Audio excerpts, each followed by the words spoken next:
Padre, abre nuestros ojos espirituales, los ojos de nuestro corazón para poder recibir la maravilla de tu ley. Tu ley, Señor, en donde anuncia la llegada de tu reino, en donde este evangelio en Marcos, Señor, es digno de ser estudiado, Padre, con lupa, para que nuestro corazón pueda ser ministrado, alimentado, exhortado, Señor, animado según sea la necesidad de cada uno de nosotros. Gracias, Padre, porque tú nos diste un modelaje de servicio y es ahí en donde nuestra iglesia necesita ir imitándote, en esa perfección tuya, en humildad y en mansedumbre. Padre, te ruego que seas tú hablando a través de tu palabra y tu Espíritu Santo, a través de estas páginas, a través de estos versículos. Danos un corazón apacible para poder recibir la buena semilla, un corazón, una buena tierra en el corazón, para que no tan solo esa semilla pueda estar sembrada, sino que pueda dar mucho fruto. En ti confiamos y en tu palabra, Señor, que es nuestra guía. En el nombre de Cristo Jesús. Amén y amén. El bautizo de Jesucristo es el título del día de hoy, en donde vamos a estar viendo todo esto. La semana pasada ustedes pudieron ver con nuestro hermano Quique Pot, en los primeros 8 versículos. Pudimos ver una introducción en cómo Marcos sí expone y está dando una entrada para que llegue el Mesías. En este punto, ¿sí? En el versículo 8 dice, yo los bauticé a ustedes con agua, pero Él los bautizará con el Espíritu Santo. En este punto ya Juan está anticipando la llegada, dirían los músicos, le está abriendo el concierto a la banda principal. En ese sentido, Jesucristo, y dice Juan, Él es más poderoso, dice el versículo 7, ¿sí? Y predicaba diciendo, tras mí viene uno que es más poderoso que yo, a quien no soy digno de inclinarme y desatarle la correa de sus sandalias. Está anticipando la llegada de alguien superior, de alguien supremo, y todos conocemos que esto es el Hijo de Dios hecho hombre. En el versículo 9 dice, sucedió que en aquellos días, no especifica cuánto tiempo pasó de uno a otro, pero sucedió que en aquella temporada, en aquellos días, Jesús vino de Nazaret de Galilea y fue bautizado por Juan en el Jordán. Recordemos que Juan el Bautista tenía una encomienda de bautizar y anunciaba el arrepentimiento de sus pecados, ¿sí? En aquellos días, cuando Juan decía, tras de mí viene uno que es más poderoso que yo, sucede en un evento épico, histórico, el bautismo de Jesucristo.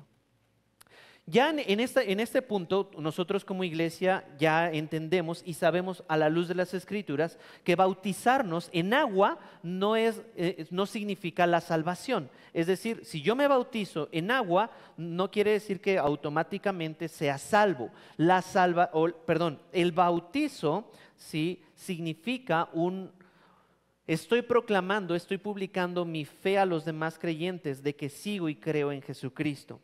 En ese punto, si el creyente entiende eso, de que tiene que arrepentirse de sus pecados, y entonces me sumerjo, ¿sí? Sumergirse podrá sonar redundante, pero es zambullirse, mojarse por completo, ¿sí? Dentro del agua. En este punto, ¿Jesucristo para qué se bautiza? Si era para arrepentimiento de pecados.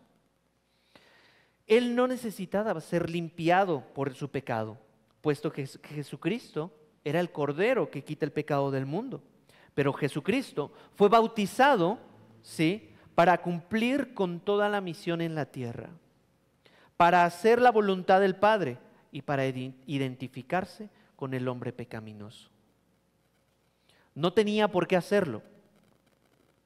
Sin embargo, lo hizo para identificarse y que posteriormente tuviera todo el sentido lo que dice Romanos 6, 3 y 4, que va a aparecer en pantalla. Romanos 6, 3 y 4 dice así: ¿o no saben ustedes que todos los que hemos sido bautizados en Cristo Jesús hemos sido bautizados en su muerte?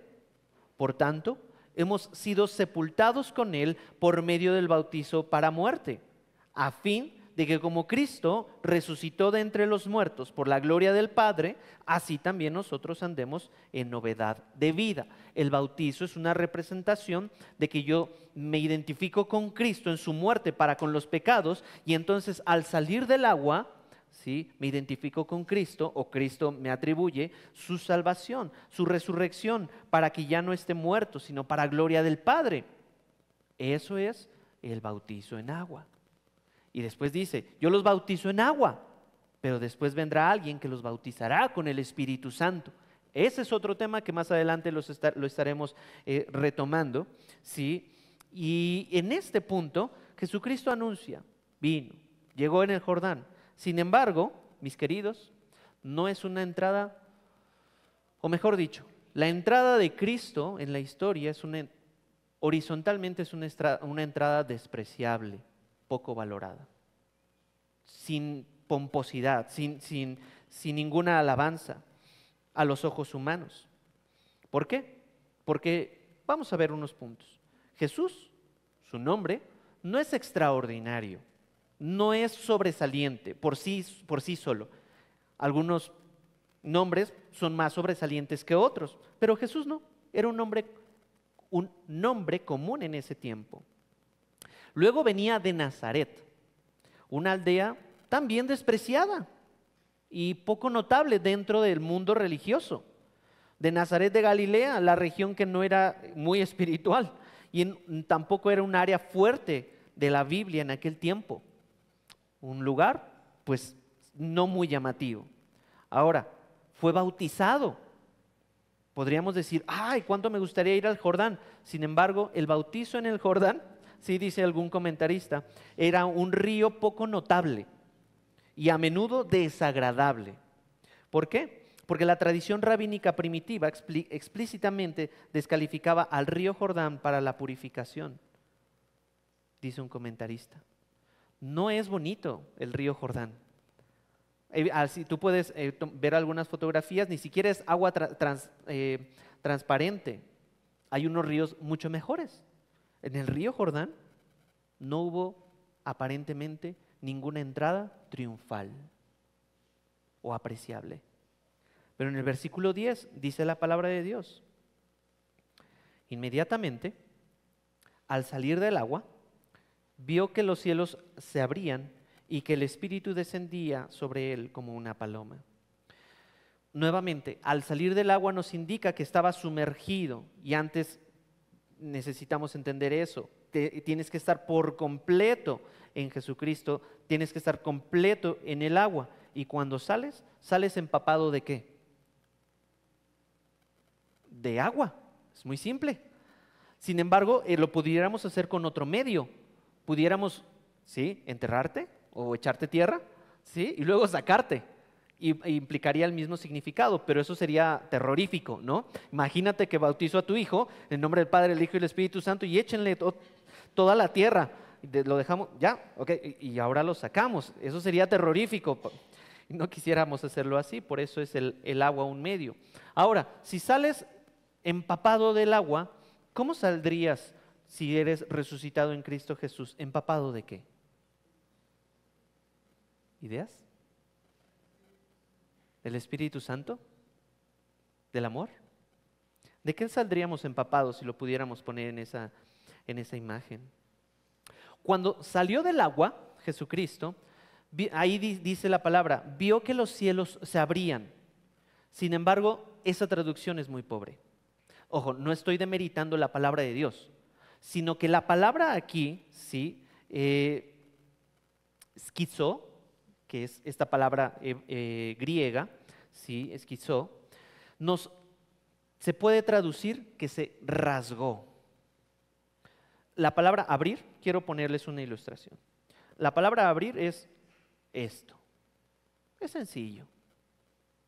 Esto me va a doler más a mí que a ustedes.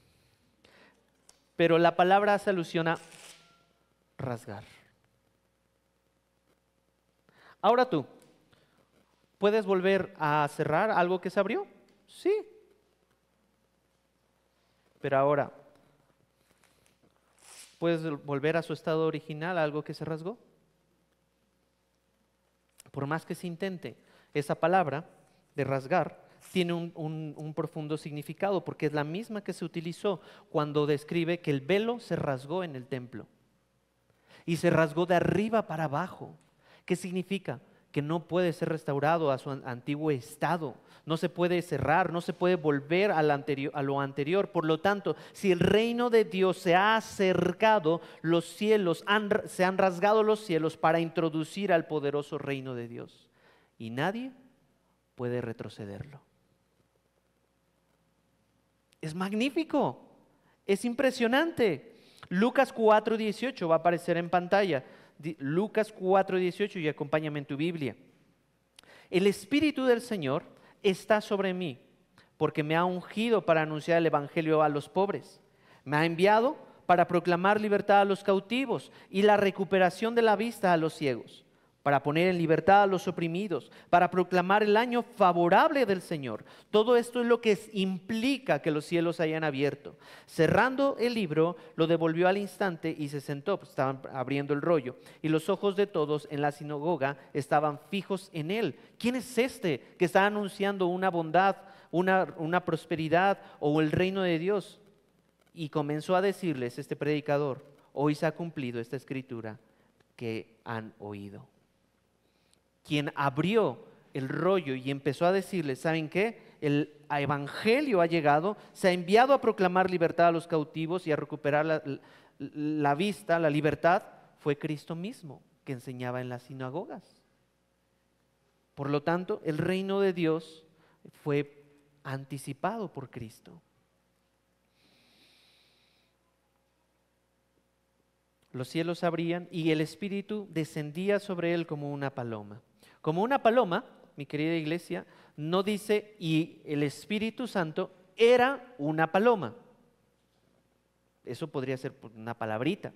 Pero algunos, por tradición, vemos que le atribuimos a la paloma, y si se nos aparece una paloma en el jardín, decimos: hoy me vino a visitar el Espíritu Santo. Como no habían muchas referencias en el primer siglo, las personas decían: esto es como lo que tenían en ese momento. Por lo tanto, si el Espíritu Santo, que no podemos describir en qué manera pudo descender sobre Jesucristo, Marcos dice, tenía forma como de paloma. Y la paloma en la Biblia tiene un significado muy interesante, porque un atributo que la Biblia señala acerca de la paloma es su inocencia. Y la paloma no es un animal peligroso, sino pacífico. Ahí está el Espíritu Santo. Mateo 10:16 dice lo siguiente en la Biblia. Mateo 10:16.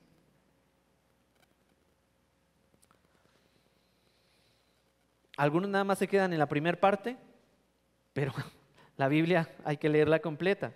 El versículo dice: sean astutos como las serpientes. Y unos podrían, amén, y son muy astutos, pero inocentes o apacibles como las palomas.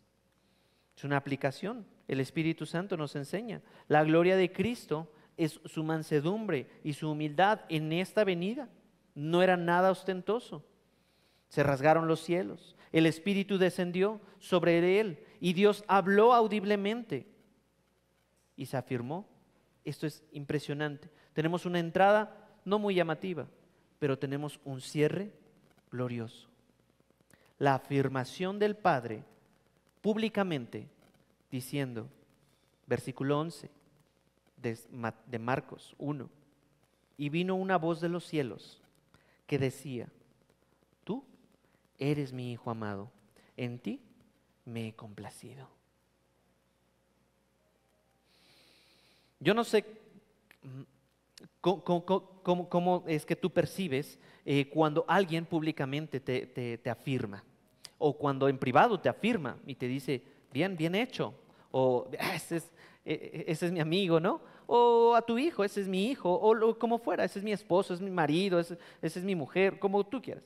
Pero hay un sentido positivo en la afirmación hacia las personas. ¿Cuánto más nosotros no tendríamos que estar sorprendidos en que un Dios perfecto, santo y justo está afirmando a su Hijo diciendo: no hay nada que se asemeje a ti, me complazco en verte? Y hay algunas cualidades que como padre me han servido para poder entender esto. ¿Saben? Como padre veo a algunos de mis hijos jugar y me gusta verlos jugar. En otras ocasiones solo están ahí. Igual me complazco en observarlos.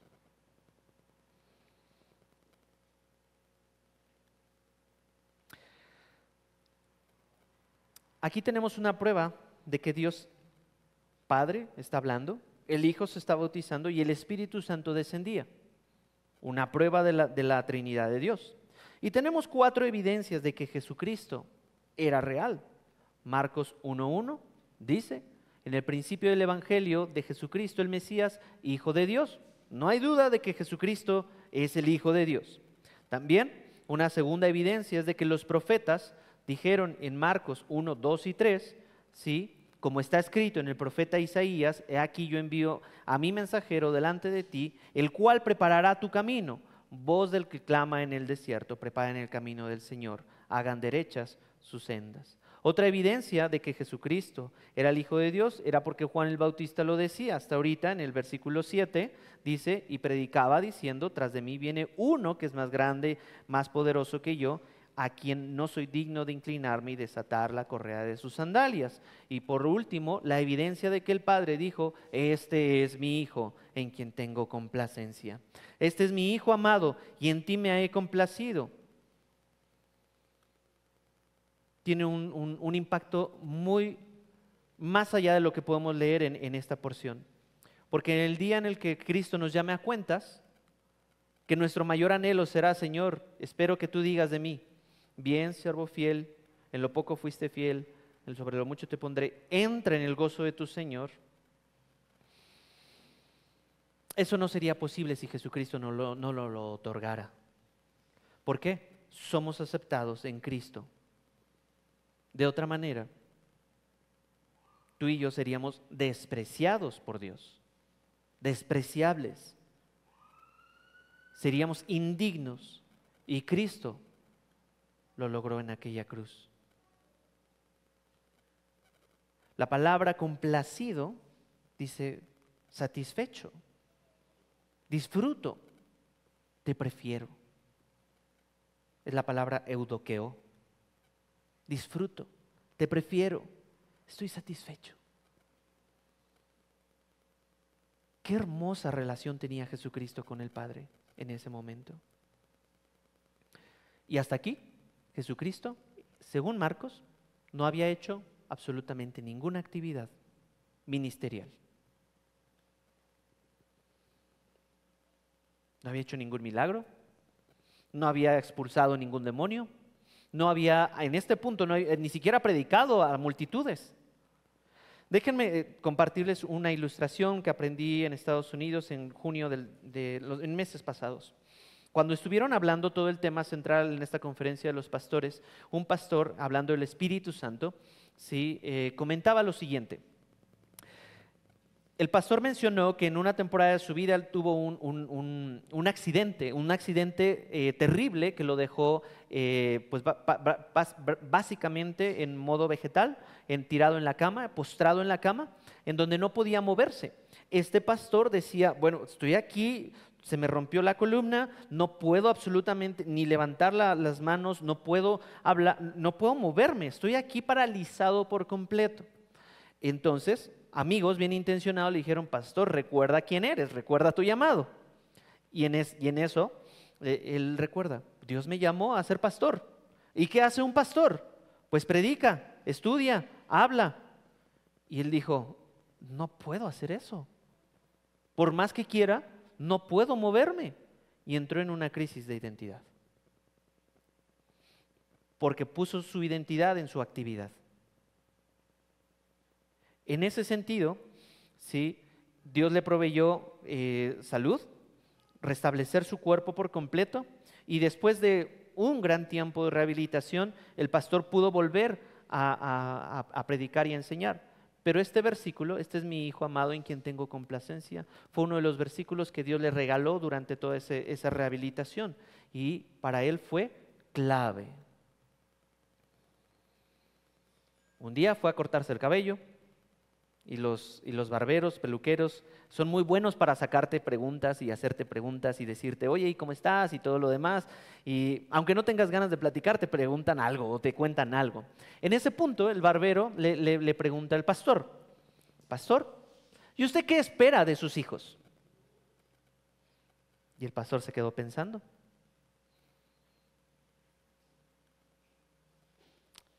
¿Cuál es el futuro para sus hijos? Dígamelo. Yo creo que este barbero no sabía que era pastor, no sabía lo que había pasado. Y le dijo el pastor, hoy he entendido de que si mañana mi hijo pudiera lavarse los dientes, estaré complacido. Y aun si no hiciera nada, seguirá siendo mi hijo amado. Si logro tenerlo por los próximos 10 años, estaré muy agradecido. Porque mi hijo no puede valerse por sí mismo. Y así lo prefiero.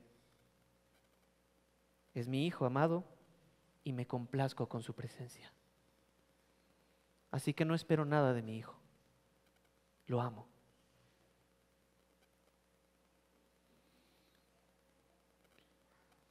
¿Qué pasaría si hoy no puedes hacer absolutamente nada en el ministerio? Nada. ¿Tu identidad en dónde quedaría? Primeramente somos hijos amados de Dios y en Cristo nos ha tenido por fieles. Antes de servir, antes que la actividad, está nuestra relación que Cristo ganó en la cruz del Calvario. Versículo 12 de Marcos. Versículo 12 dice, enseguida el Espíritu lo impulsó a ir al desierto y estuvo en el desierto 40 días, siendo tentado por Satanás y estaba entre las fieras y los ángeles le servían. Versículo 13. Primeramente, enseguida, después de que sucedió todo esto, ya la entrada muy rara fue una salida gloriosa. Enseguida el Espíritu lo impulsó, es decir, lo empujó, lo llevó a otro lugar y lo llevó, pues qué padre sería haber sido que lo llevara pues a un templo, a una sinagoga. Ya estás llenito del Espíritu Santo. Órale, ve y predica a las multitudes, ve y enseña a todos estos fariseos. Pero lo llevó al desierto, lo sacó, lo echó fuera, lo expulsó al desierto y fue con un propósito claro. Los desiertos en la Biblia tienen un propósito glorioso de probar el corazón. Los desiertos en la Biblia tienen el propósito de probar nuestro corazón y Deuteronomio 8.2, va a aparecer en pantalla, Deuteronomio 8.2, mientras me acompañan allá.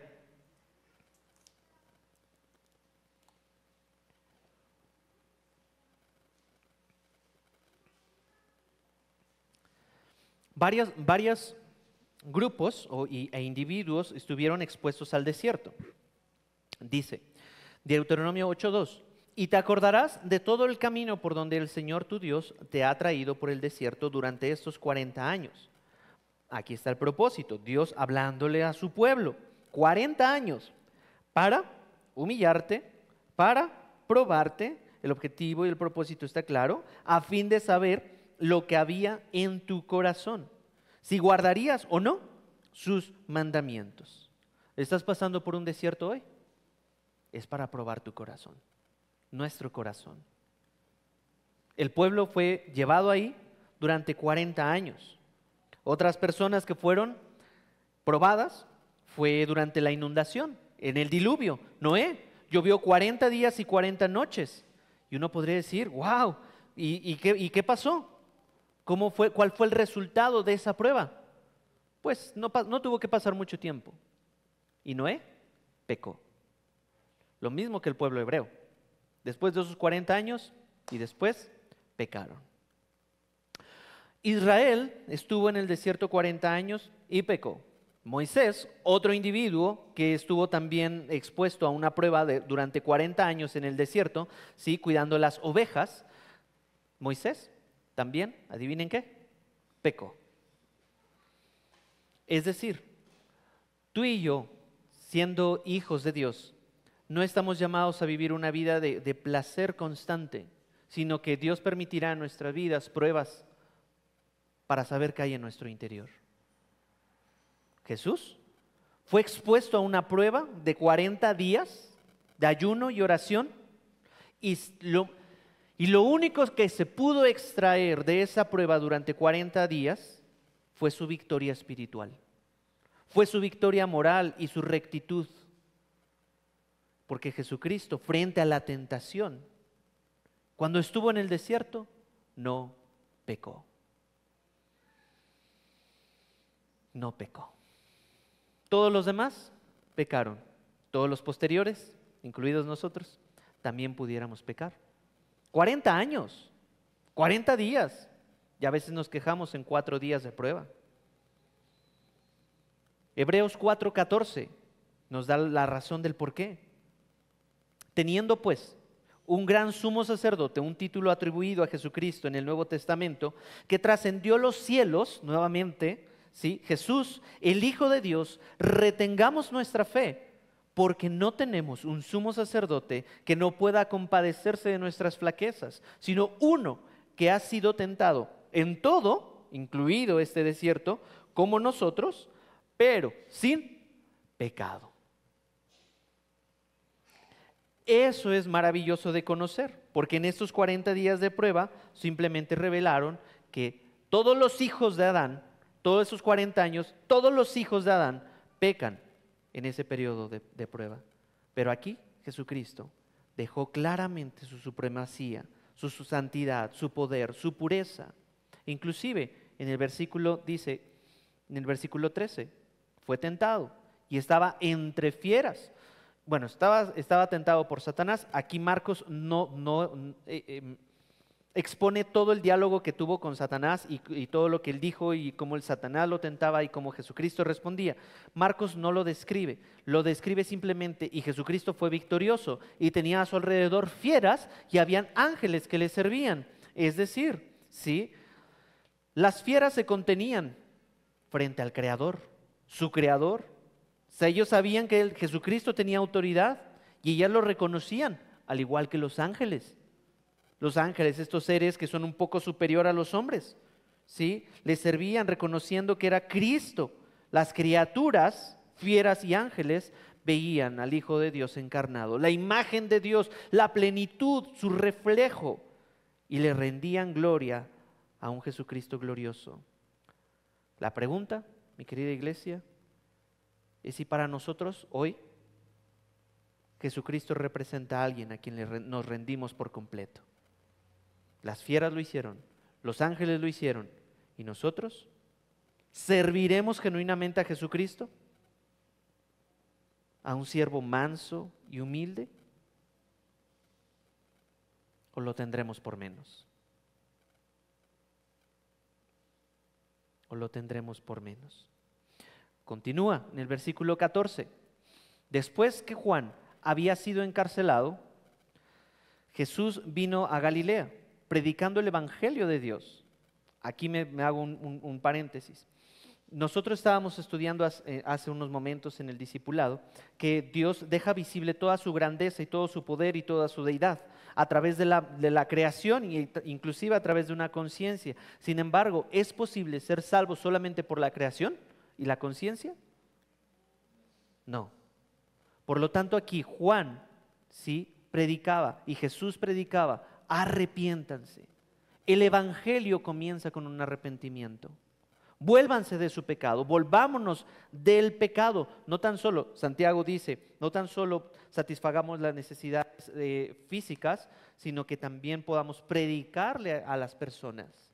Y hasta este punto, tú ya estás habilitado por muchas fuentes, principalmente por la Escritura, para predicarle a las demás personas, porque somos discípulos de Cristo, que hacemos discípulos de Cristo. Y el tiempo, versículo 15, el tiempo se ha cumplido, decía, y el reino de Dios se ha acercado. Arrepiéntanse nuevamente y crean en el evangelio, estas buenas noticias donde Jesucristo ya comienza a predicar, no sin antes olvidar su tiempo de intimidad con el Padre. Y empieza a predicar Su prioridad fue pasar tiempo con Dios, toda una eternidad. Aquí mi hijo en quien tengo complacencia. Y necesitamos recordarles a todos, arrepiéntete, arrepiéntete, arrepiéntete. Y cree en el Evangelio. El arrepentimiento y la fe van de la mano. No podemos decir arrepiéntete y ya, sino ahora ten fe en Jesucristo. No tan solo debemos decir ten fe y que sus malas obras continúen. Van de la mano el arrepentimiento y la fe, porque el reino de Dios se ha acercado. ¿Vamos bien hasta aquí, iglesia? Quiero concluir con lo siguiente. Le pido a los chicos que pasen, a los chicos de la alabanza. Mi conclusión es la siguiente. Reconsidera verdaderamente en el Evangelio. Que la Biblia nos recuerde, nos ilumine acerca de Jesucristo. Que el Evangelio nunca se trató, no se trata y no se tratará de buenos consejos. Tampoco el Evangelio se trata de una realización personal o de una vida centrada en uno mismo. La vida en Cristo no se trata tampoco de que todo sea como yo quiero, sino en la obra de Cristo que ha actuado a través de su amor, su amor sacrificial, de servicio, que se trata el Evangelio acerca de su muerte, de su resurrección, para que hoy podamos concluir, mi querida iglesia, cómo debería, después del bautismo de Cristo, su obediencia, su mansedumbre, cómo entonces pudo el Espíritu Santo ayudarlo, lo impulsó, pasó la prueba, bienaventurado el hombre que persevera bajo la prueba, y ese fue Cristo. Frente a fieras, frente a ángeles, y todo eso Dios lo permitió. ¿Cómo debería ser nuestra actitud frente a tanto amor inmerecido de Dios al darnos el regalo del arrepentimiento, el regalo de la fe para creer, el perdón de nuestros pecados y la resurrección de los muertos? ¿Cómo debería ser nuestra actitud cuando aceptamos al Padre, al Hijo y al Espíritu Santo en nuestra vida? ¿Cuál sería nuestra actitud? ¿De mansedumbre, humildad, servicio y sacrificio? De eso se trata el Evangelio. ¿Oramos? Señor, gracias porque tu palabra nos enseña en cómo tú eres glorioso, en cómo tu obediencia, Señor, nos guía al arrepentimiento, cómo tu obediencia nos guía también a una obediencia, en cómo, Señor, el Espíritu Santo, desde el versículo 8, y todo el resto de estos versículos que estudiamos hoy, es importante para el ministerio. No tan solo lo fue para ti, sino también para nosotros, como en Hechos 2, en Hechos 1 también nos lo menciona. Recibiréis poder cuando venga sobre ustedes el Espíritu Santo. Padre, fuera de todo esto, nuestra actitud debería ser de mansedumbre y de humildad. Señor, regálanos el don del arrepentimiento. Y nosotros no tenemos ningún poder de persuasión que perdure en la eternidad, sino solo tú. Y que tu bondad nos guíe al arrepentimiento, según Romanos. Padre, y que Jesucristo sea glorificado. En el nombre de Cristo. Amén.